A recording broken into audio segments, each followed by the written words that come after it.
things and stuff. I have something to show you today. Some more pineapple. I got some more pineapple. Ground some up and put it in my little jar. Oh my goodness, it smells so good in there. Alright, now today I am seriously nerdgasming out. If you saw, I posted a video last night, which I stayed up till 2:30 in the morning doing, to create atmosphere and get our heads in the right headspace for this Dungeons & Dragons adventure that I'm going to do for Town of the Blaze Dragon. Okay. Insert music here. So, what I thought I would do for you is, you have to get used to me being a different kind of character. I am a teacher reading things, kind of person, like I'm an educator reading off the internet. Now you're going to see me play a character, or several characters, in the D&D. Know yourself for the strange and unusual, right? So I thought, as I was taking a shower to get out and do my show this afternoon, because I had to wait to school and stuff like that, I thought I would send you a conversation. And it's a role-playing conversation, right? It's a role-playing moment. And it would give you a sense of the kinds of characters that you're going to be introduced to in my adventure, and what it's going to look like when I'm playing the characters I'm talking about. So instead of giving you hints about things, basically I'm going to give you a scenario that the players are going to be exposed to during the game. Brevik Talma is my character. I will show you a picture of this caravan master that I swiped off the internet, and I'm going to be using to embody him right here.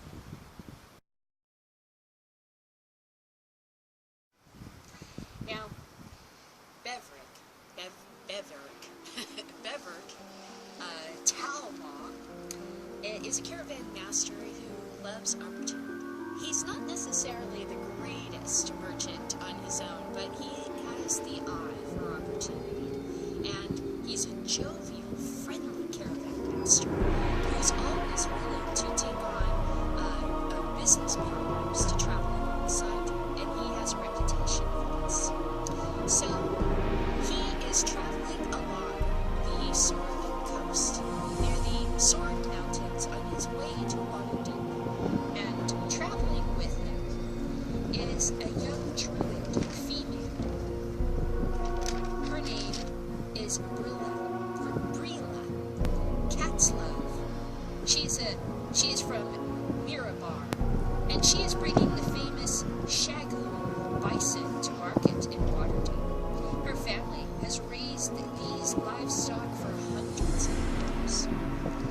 Along with Brevik and Brilla is Jamik, tall crippler. Okay, Jamik is also from Mirabar. He's a fighter class merchant. He's transporting metalwork and metal ores to shipwrights in Waterdeep. There is also a quiet, inclusive group of clerics that have contracted with Brevik to assist them in traveling to Waterdeep so that they may visit a temple or shrine there. They haven't been exactly clear what to do. And they've spent most of their time in the tents. The adventurers have joined the caravan along the way, sort of like as people get on a bus, as it's going from block to block or place to place. So they may get on in groups and know each other, or be separate. That'll be decided as we create the characters tomorrow. But I wanted to give you a conversation that Brevik, the druid, or the cleric that is leading this group of clerics, and the other caravan merchants have at this dinner. So now I will have to play Brevik. Okay. so wish me luck. I thought about his character in the shower. Hello, and welcome to my magnificent caravan. I am Brevik. It is so good to meet you. And how are you today? Yes. Oh.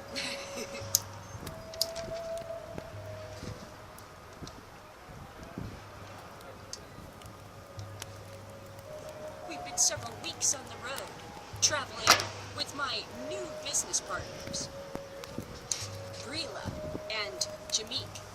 Jameek is not a fan of mine. Jameek is a young, almost a nobleman amongst his people in Mirabar, a young adventurer, warrior, who really has a love for the road and enjoys being out and meeting new people and, selling his wares, which his family is well known for as metal workers.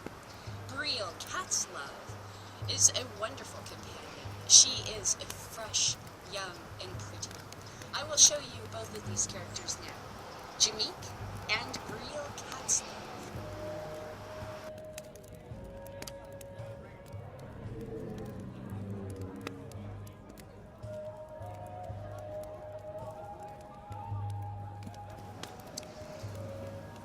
Brevik says that Cat's Love is an absolute delight to travel with. Those clerics that I'm traveling with and Jameek are not as much fun. But Brila loves to sit around in a dinner table and have a wonderful conversation over a lovely glass of warm mead. Tonight I'm holding such an affair, and I've decided to get those clerics out of their tent. I've made sure that my manservant, Willerin, has gone to their tent and made sure to invite them to my dinner. I would find it an offense if they didn't show up. They've spent most of this trip in their own little group. It's very rude. Now I'm going to play Jameek. Jameek, tall cripple from Millibar. I'm not a big fan of this Brevik. You know, he seems very shallow, ambitious. He's a friendly sort. He'll make friends with any sort of rogue on the road, and we've picked up plenty along the way, which I think endangers my cargo and my family's investment in this. Cat's Love's alright. She's kind of airy for a druid, I guess. I understand that her meat is, there's something special about it. They've been working for the last few decades on this show. I'm not sure that I would travel again, Brevik, although he seems to be quite fond of me. Brielle, Cat's Love. I am so enjoying myself. I've been doing business with Brevik for years. He's a good friend of mine and my family's, and he ensures that my livestock make it to market, and he's in on a little secret. This year, we're bringing a special kind of bovine to the Waterdeep markets, to the tables of the rich and famous in Waterdeep. This bovine has been fed on a special secret ingredient which has helped to fatten the meat and to make it more delicious. And we're able to do this without casting spells or using other unnatural sorts of, things to get the meat so tasty. I lost my character there. So you see how hard this is going to be. Brevik. Yeah, you want to know what the secret is to her meat? For the last 20 years, her family's been experimenting with a type of feed for their cattle that has never been thought of. The secret, the old tone. It turns out that they made a deal with the halflings. So when the halflings are done harvesting their delicious feed, they give them the remnants and they feed it to the cattle. It seems to have done wonders for them, and I really know that the meat is absolutely delicious. But if the secret gets out, anyone can do it. Hello, and welcome everyone to my party. Please have a seat around the table.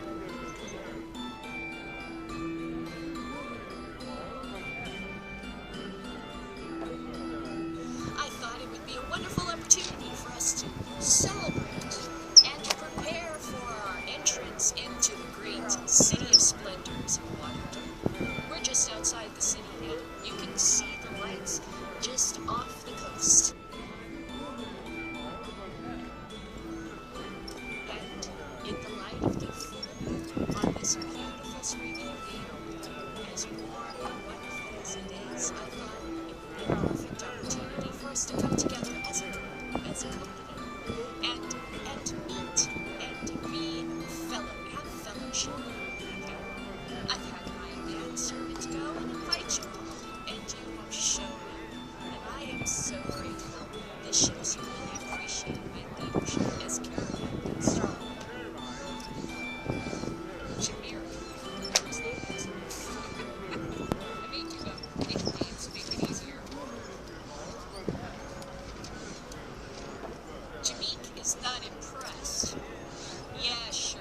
You've had a party every night that we've been on this caravan. As a matter of fact, I think we would have pulled into Waterdeep a lot sooner if you hadn't spent so much time on the road making friends, meeting people, and trying to be well known and find out secrets. Brevik is offended, Jameek. Now, I don't think that the few gatherings that I have given along the road have been any sort of extravagance.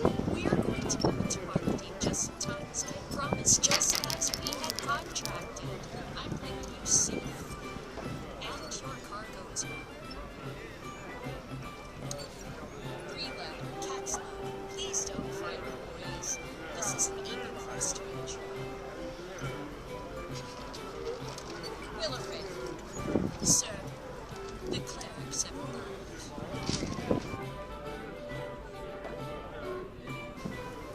Clerics of Ilona, the goddess of the wilderness. Wildak,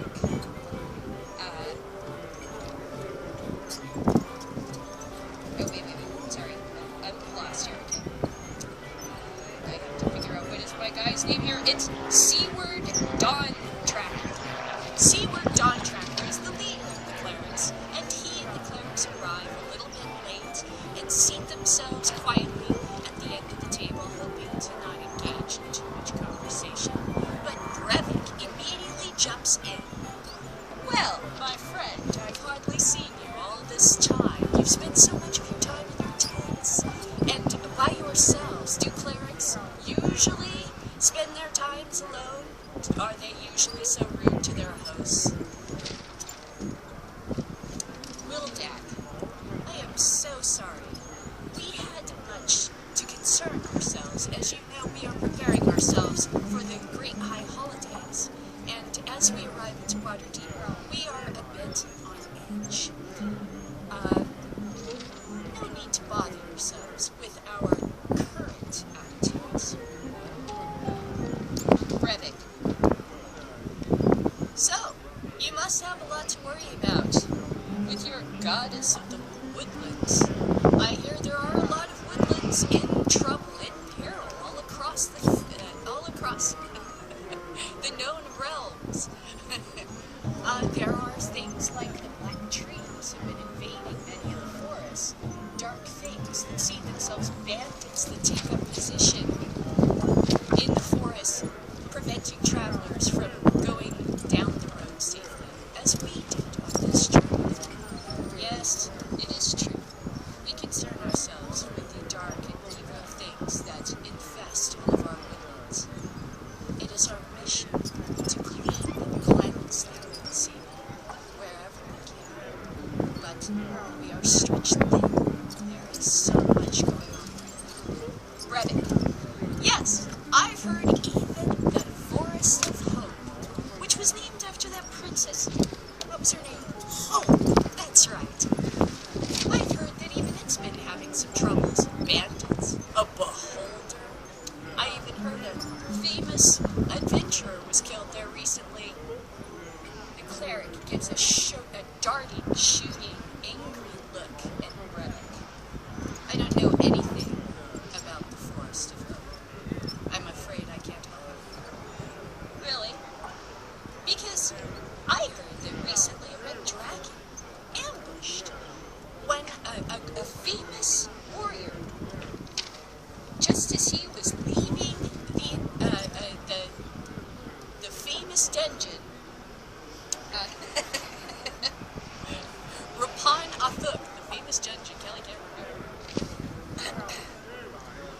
I did not hear of any sort of event.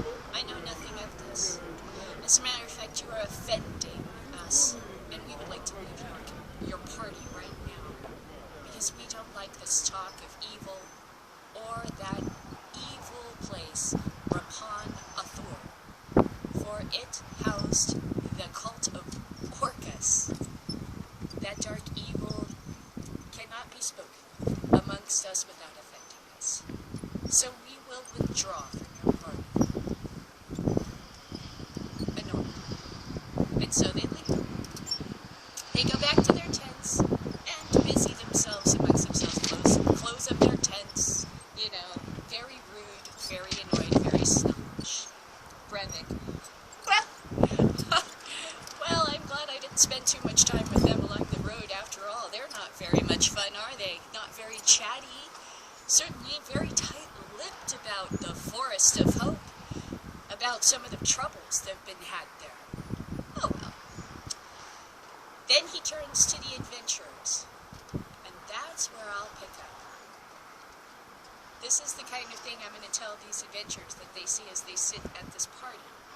And Brevik will turn to them and say, well, I haven't seen you youngins around. You guys have been keeping to yourselves. Now that we're here at the end of our adventure, why don't I get to know you? Introduce yourself. The end. Okay, so that's like some of the role-playing that I'll be doing with them, and it kind of gives you an idea. And I want to link to a really good video I saw of a game master, a dungeon master, who was giving advice about how to handle Dungeons & Dragons, what Dungeons & Dragons is. Don't be intimidated by it, which I am. I mean, I look at all these books with all these freaking graphs and math and shit, and I'm like, ah! But he has some wonderful advice, and some of the things he says is it hasn't really got anything to do with math. And these are all just structures to help you create the story, which I remember, but I start getting edgy, like, oh my god, what the fuck is THACO? I can't remember what that is. It's like, hit points with the... Even my brothers have forgotten everything, so we have to go back. Okay, so I came out here on the porch, in my backyard, to film this. So my husband would not hear what I just said, because he's going to be one of the characters, and I can't give away to him what's happening. But I shared it with you, and this is kind of a preview of what I'm going to be doing for my Tower of the Blaze Dragon. I'm going to kind of go off the structure I saw on Harmon Quest, which I really love, but it's going to have to be broken up. It'll take hours, and so main parts, and then I'll narrate maybe, or, you know, you guys will get a recap of what happened kind of thing, more than actually just seeing it happen. Seeing it live would be great, but I mean, it would take hours, and I'm sure my battery would run out, and I don't know idea. Just sitting in the encampment and talking in the party could take up to 3 hours. Just to create characters, sit there, talk about who you are, what you look like, and have conversations, and just establish yourself in the world. It can take 3 or 4 hours. Okay. Hey everybody, Matt Colville here. This is not a video for new DMs, it is a video for new players, or potential players. Welcome to Dungeons & Dragons. You're watching this video because... well, probably you're watching because you're a subscriber of mine, in which case, hello. But I hope you're watching because a friend of yours invited you to play D&D, and you're sorta maybe interested, but you're not entirely sure what it is you're signing up for. By the end of this video, you will have a clear understanding, a less vague understanding. You probably won't be more confused. Okay, so I came in, and now I just put together all the video that you just saw. Okay, so I'm going to do now one marijuana story to share with you today, which is a pretty good one. Okay, Assemblyman Wood's cottage cannabis bill advances to the governor, Governor Jerry Brown's desk. And this is from Ukiah Daily Journal. So I'll read that for you. Now, clumsy Kelly.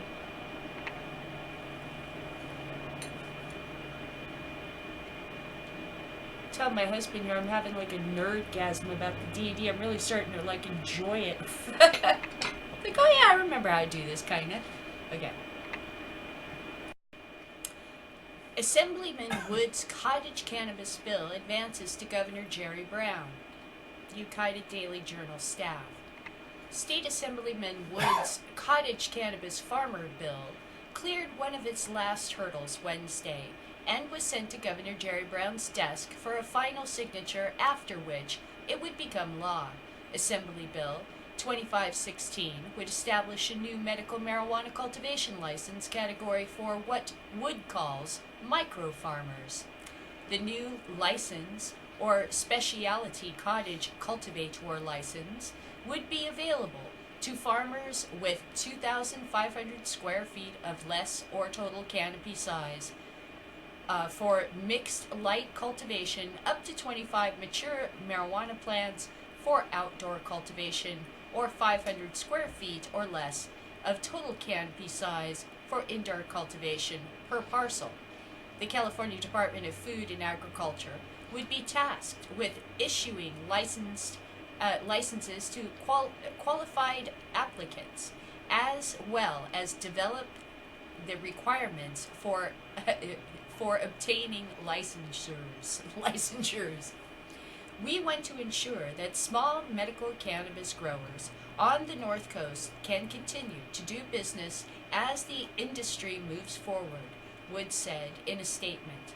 It is not fair to require the small farmers to adhere to the same standard as large producers. Operations, I should say. Okay, last year, Wood's legislation became part of what's known as the Medical Marijuana Regulation and Safety Act, which officially became law January 1st. The intention of MMRSA was to address environmental, public safety, and public health issues of the once ungoverned industry in California. So obviously that's really good. T-Town Tim said this. I don't know where to look. Where's the camera? I know I have the same problem. I want to put like a doll or something, or like a big red like bird or something, so that I like, oh, there it is, you know. Anyway, yeah, so it sounds like that pretty much fixes the argument for small family farmers that are concerned that, like, voting for Prop 64 is going to further keep them out of the market. Well, at least in medical marijuana, you certainly have an avenue, so it seems logical that they would provide such an avenue for you in recreational, because they did it for medical marijuana. And California is about small mom and pop farmers and stuff like that. We like that here. That's why we have all these, you know, farmers markets and everything everywhere. Everybody likes the idea of fresh produce, walking around with a little fancy ass basket carrying their fresh produce, you know. You know how much one of these baskets cost in Ojai? This thing is like $25-30 with the little leather handle, just so you can get the pleasure of walking around with carrots in it and shit and feeling all fancy and seeing rich people from Ojai with your carrots, you know. With your blood oranges. It's a fucking nice basket. I lucked into that one at a thrift store. I was like, phew, mine. Women are smart. They look at baskets, man. Baskets are fucking expensive. Anyway. Anyway, that's my show.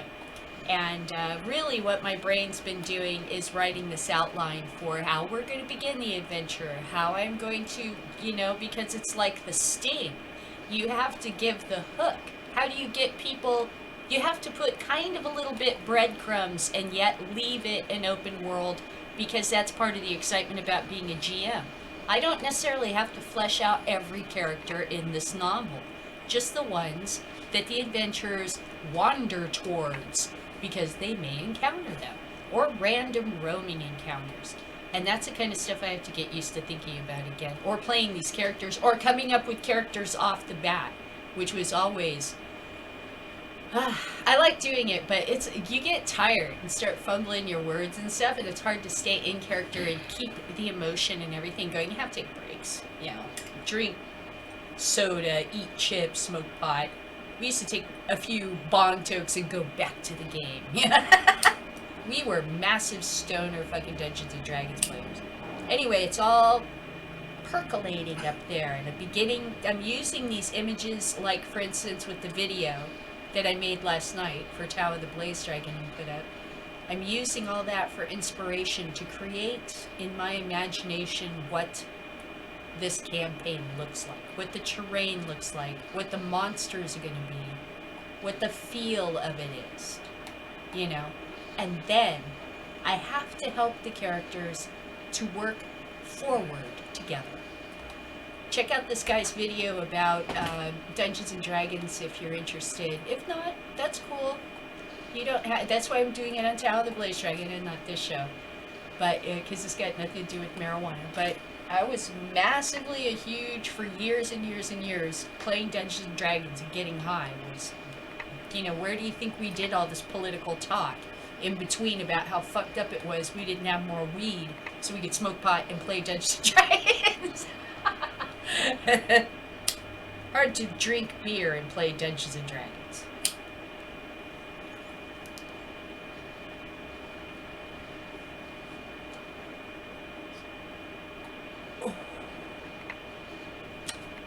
You stay high, and goodbye.